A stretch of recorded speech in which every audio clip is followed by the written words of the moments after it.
మరో బ్రేకింగ్ చూస్తున్నాం. మెడ్చల్ జిల్లా కూకట్పల్లిలో మహిళా మర్డర్ కేసులో పోలీసులు పురోగతిని సాధించారు. పని మనుషులు హర్ష, రోషన్ హత్య చేసినట్లు గుర్తించారు. రేణు అగర్వాల్ శరీరంపై దాదాపు 20కి పైగా కత్తితో పోట్లు పొడిచారని పోలీసులు తెలిపారు. అగర్వాల్ ఇంట్లో 11 రోజుల క్రితమే పనిలో చేరిన హర్ష ఇంట్లోని బంగారం, నగదుపై కన్నేశాడని, లాకర్ వివరాలు చెప్పకపోవడంతో రేణు అగర్వాల్ను చిత్రహింసలు పెట్టి గొంతులో కత్తెరతో పొడిచారని పోలీసులు వివరించారు. ఇక మహిళా హత్య తర్వాత మహిళ ఒంటిపై బంగారు ఎత్తుకెళ్లారని వివరించారు. 2 కత్తులను హత్య కోసం నిందితులు ఉపయోగించారని తెలిపారు. నిందితులు జార్ఖండ్ పారిపోయారనే అనుమానం ఉందని, వారి కోసం 5 పోలీసు బృందాలుగా గాలింపు చేపట్టినట్లు వెల్లడించారు.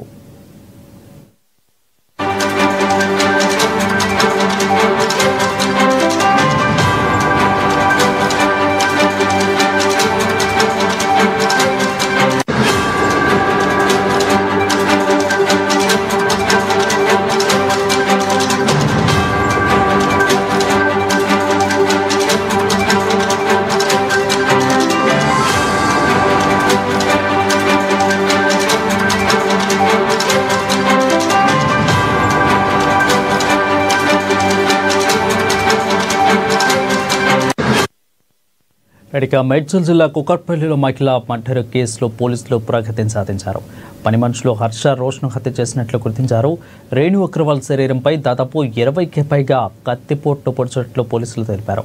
అగర్వాల్ ఇంట్లో 11 రోజుల క్రితమే పనిలో చేరిన హర్ష ఇంట్లోని బంగారం, నగదుపై కన్నేశాడని, లాకర్ వివరాలు చెప్పకపోవడంతో రేణు అగర్వాల్ చిత్రహింసలు పెట్టి గొంతుతో కత్తెరతో పొడిచారని పోలీసులు వివరించారు.